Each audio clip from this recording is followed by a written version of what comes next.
Birdie me demandait comment je m'y prendrais pour modéliser cet objet, donc cette statue de taureau qui se trouve place de l'Esplanade à Nîmes.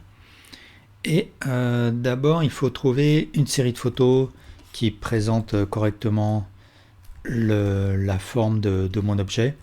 Donc, je mettrai en description les photos que j'ai trouvées. Et puis, je les importe dans ma scène 3D. Donc, je mettrai aussi en lien un tutoriel que j'ai fait sur les images de référence. Et puis, je vais principalement utiliser en fait la vue de profil. Donc, j'ai quelque chose qui est d'assez perpendiculaire, donc c'est pas mal. Et la vue de face, de la même manière, j'ai quelque chose de très frontal. Et ici, j'ai réduit cette vue de face de manière à ce qu'elle soit aux mêmes dimensions que ma vue de côté, que le haut du dos coïncide avec le haut du dos de la vue de côté et le bas des pattes coïncide avec le bas des pattes de la vue de côté. Et ensuite, pour modéliser ce type d'objet, ce que j'aime bien faire, donc j'imagine qu'il y a plusieurs solutions, mais en tout cas, j'aime bien trouver la forme qui a l'air la plus caractéristique, et pour moi, c'est la vue de profil, de côté. Et à partir de là, en fait, je vais redessiner par-dessus un mesh. Donc je vais tout simplement commencer par créer un mesh, peu importe, plane par exemple. Je rentre en mode edit, et je presse M pour faire un merge at center, et me retrouver avec un seul vertex. Et je me mets en vue de côté, donc, et je déplace ce vertex, je le pose sur un des angles de mon objet, et je vais faire une suite d'extrusion, donc E pour faire l'extrusion, et je fais quelque chose d'assez grossier. Alors là, par contre, comme je vois pas très bien, je vais sélectionner mon image, et ici, dans Object Data, j'active Opacity, et je vais baisser l'opacité, je vais peut-être la mettre à 0,4, 0,5 par exemple. Il faut quand même que je continue à voir quelque chose, parce que je vais aussi dessiner les formes intérieures. Et donc je resélectionne mon mesh et je continue mes extrusions.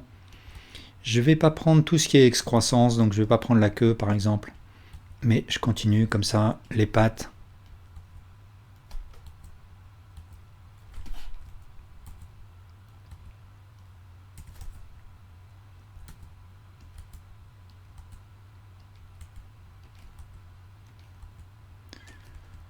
Et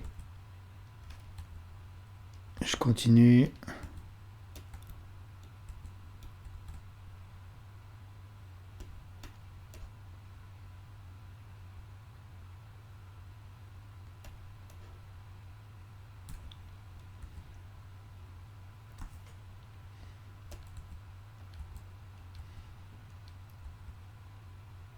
Alors je vais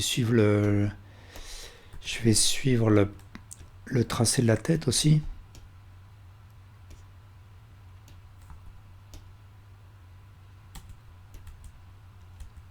Je ne vais pas prendre les cornes non plus.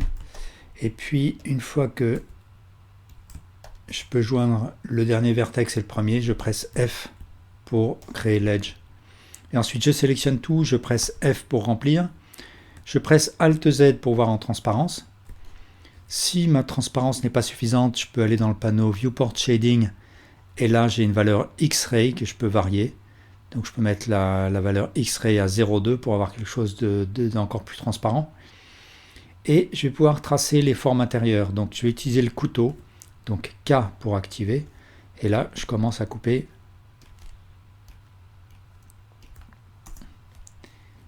Ici aussi, donc toute la forme qui part des pattes, qui va autour du ventre, comme ça.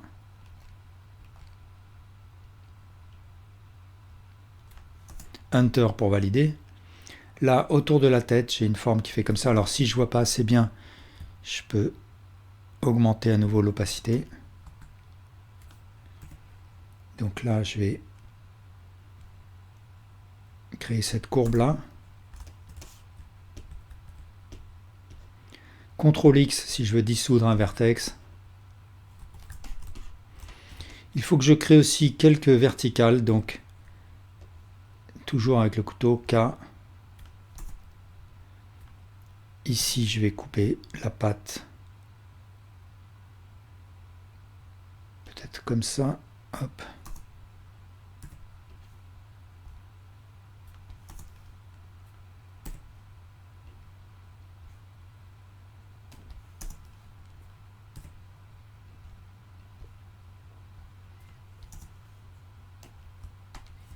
J pour joindre si besoin.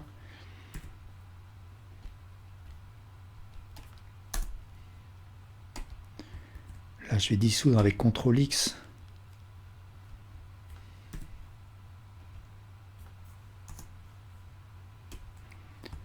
J pour joindre ici.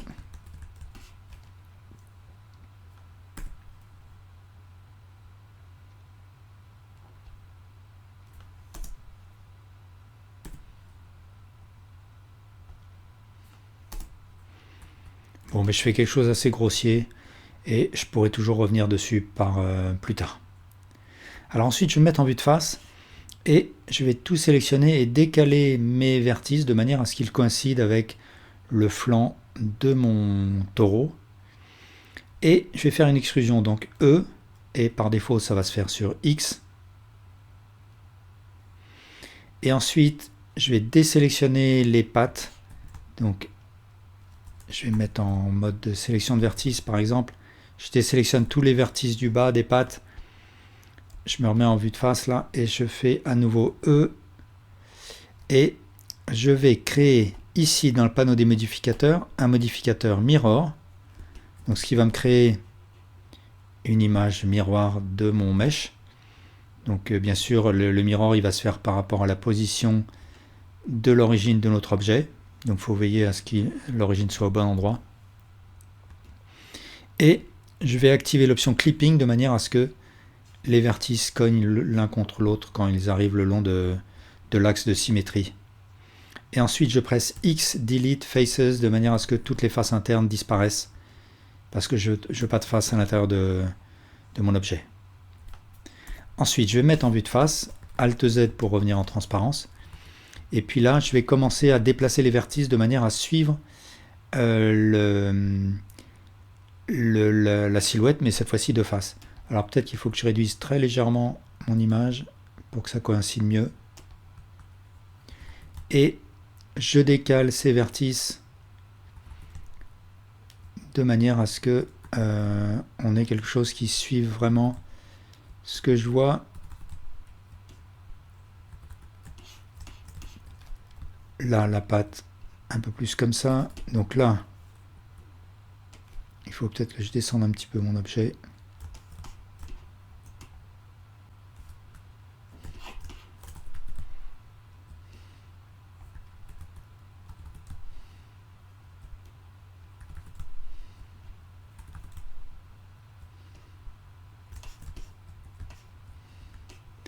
Et je me remets en mode opaque avec Alt Z et je regarde ce que ça donne.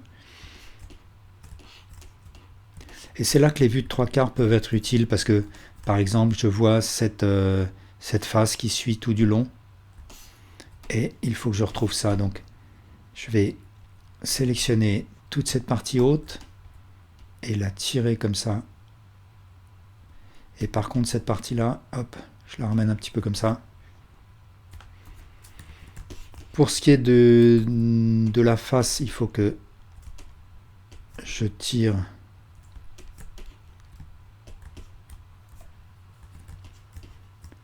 par là.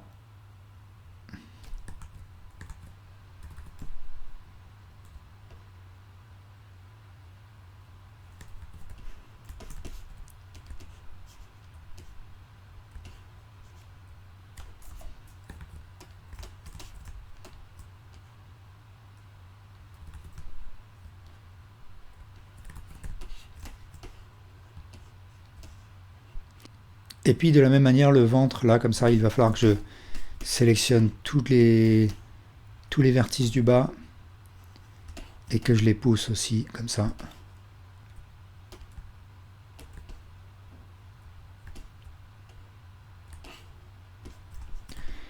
Et je vais pouvoir commencer à travailler sur les excroissances.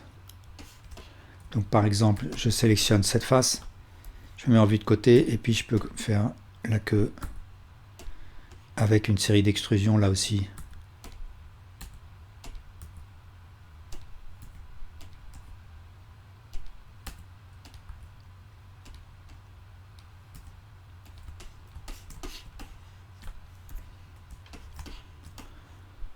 Donc ici, J'ai le zizi de mon taureau, donc là je vais couper comme ça, hop. Et puis je vais sélectionner cette face-là.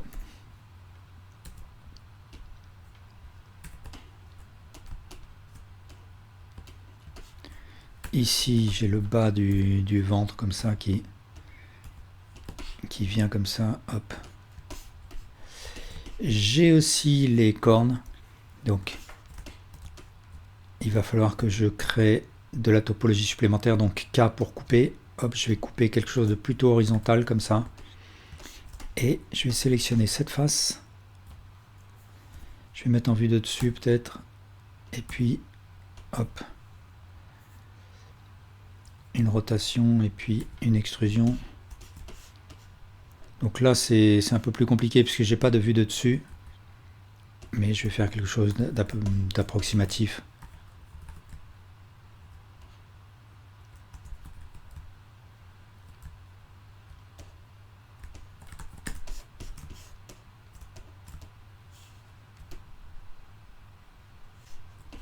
Alors là, j'ai même un...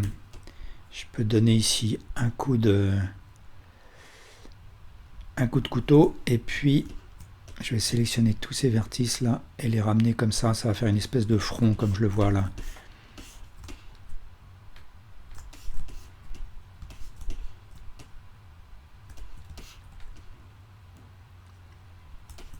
Et puis je vais devoir retravailler, je pense, un petit peu plus précisément la topologie. Là j'ai activé l'option Auto Merge. Ici je vais activer l'option Snap to Vertex et de cette manière là je peux fusionner les vertices comme ça.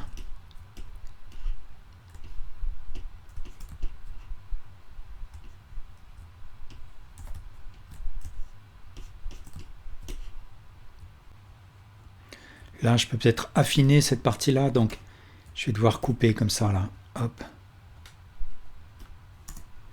Et je vais un petit peu tirer, pousser plutôt comme ça.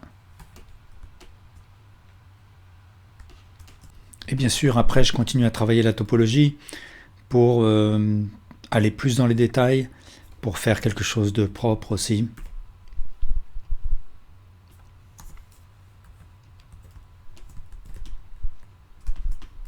Voilà, merci beaucoup pour votre attention.